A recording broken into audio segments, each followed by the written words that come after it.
Operation সিঁদুরের পর চরম ধাক্কা খেল ভারতের অর্থনীতি। বিশ্ববাজারে ডলারের শক্তির কাছে নয়, বরং এবার প্রতিবেশী পাকিস্তান ও বাংলাদেশের মুদ্রার কাছেও ঐতিহাসিকভাবে দর হারিয়েছে ভারতীয় রুপি। আন্তর্জাতিক মহলে এখন বড় প্রশ্ন, নরেন্দ্র মোদী সরকারের অভ্যন্তরীণ অর্থনৈতিক নীতি কি তবে ব্যর্থতার মুখে? এ নিয়ে বিস্তারিত জানাচ্ছেন ত্রিবেণী তনু। সামরিক সংঘাতের জের শুধু যুদ্ধক্ষেত্রেই সীমাবদ্ধ থাকে না, এর বড় প্রভাব পড়ে দেশের অর্থনীতিতে।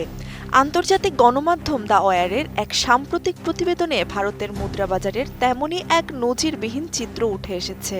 প্রতিবেদন অনুযায়ী গত এক বছরে পাকিস্তানি মুদ্রার বিপরীতে ভারতীয় রুপির মান কমেছে প্রায় 12%। শুধু পাকিস্তানি নয়, ঢাকার বাজারেও রুপির দর কমেছে প্রায় 10%। এর ফলে টানা 2 বছর ধরে এশিয়ার সবচেয়ে দুর্বল পারফর্ম করা মুদ্রা হিসেবে নাম লিখিয়েছে ভারতীয় রুপি। পরিসংখ্যান বিশ্লেষণ করলে দেখা যায়, গত বছরের মে মাসে প্রতি ভারতীয় রুপির বিপরীতে যেখানে মিলত 3.29 পাকিস্তানি রুপি, সেখানে চলতি মে মাসে তা এসে ঠেকেছে 2.90 রুপিতে। অর্থাৎ কেবল চলতি বছরেই ভারতের মুদ্রার অবমূল্যায়ন হয়েছে 6.8%।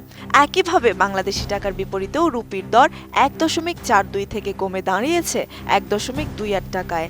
এই পরিসংখ্যান ভারতের অভ্যন্তরীণ বাজারের জন্য এক বড় চিন্তার কারণ হয়ে দাঁড়িয়েছে। বেশি বেশি গোল্ড কিনে হাফ গ্রাম গোল্ড বার জিতে নিন প্রতিদিন।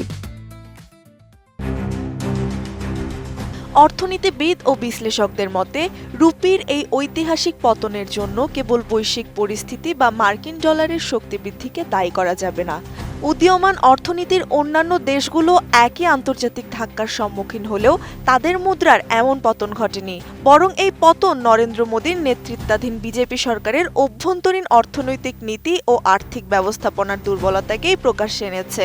অথচ পাকিস্তান নিজেই গত 1 বছর ধরে IMF এর কঠিন শর্ত ও অর্থনৈতিক সংস্কারের মধ্য দিয়ে যাচ্ছে।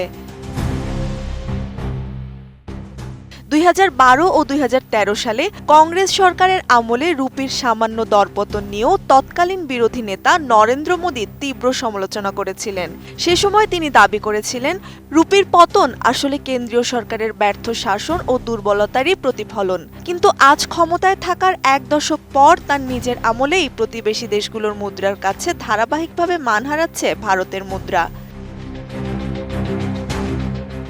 আন্তর্জাতিক গণমাধ্যম ফিনান্সিয়াল টাইমস এক প্রতিবেদনে জানিয়েছে, মোদী সরকারের অর্থনৈতিক নীতিমালার উপর আন্তর্জাতিক মহলে অনাস্থা ক্রমশ বাড়ছে।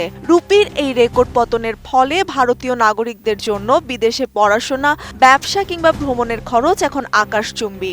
জাপানি ব্যাংক MUFG এক পূর্বাভাসে সতর্ক করেছে যে, ভূরাজনৈতিক পরিস্থিতি যাই হোক না কেন, অভ্যন্তরীণ কাঠামোগত দুর্বলতার কারণে চলতি বছরের শেষ নাগাদ ভারতীয় রুপির এই পতন ধারা অব্যাহত থাকতে পারে। ত্রিবেণী তনু, ATN নিউজ।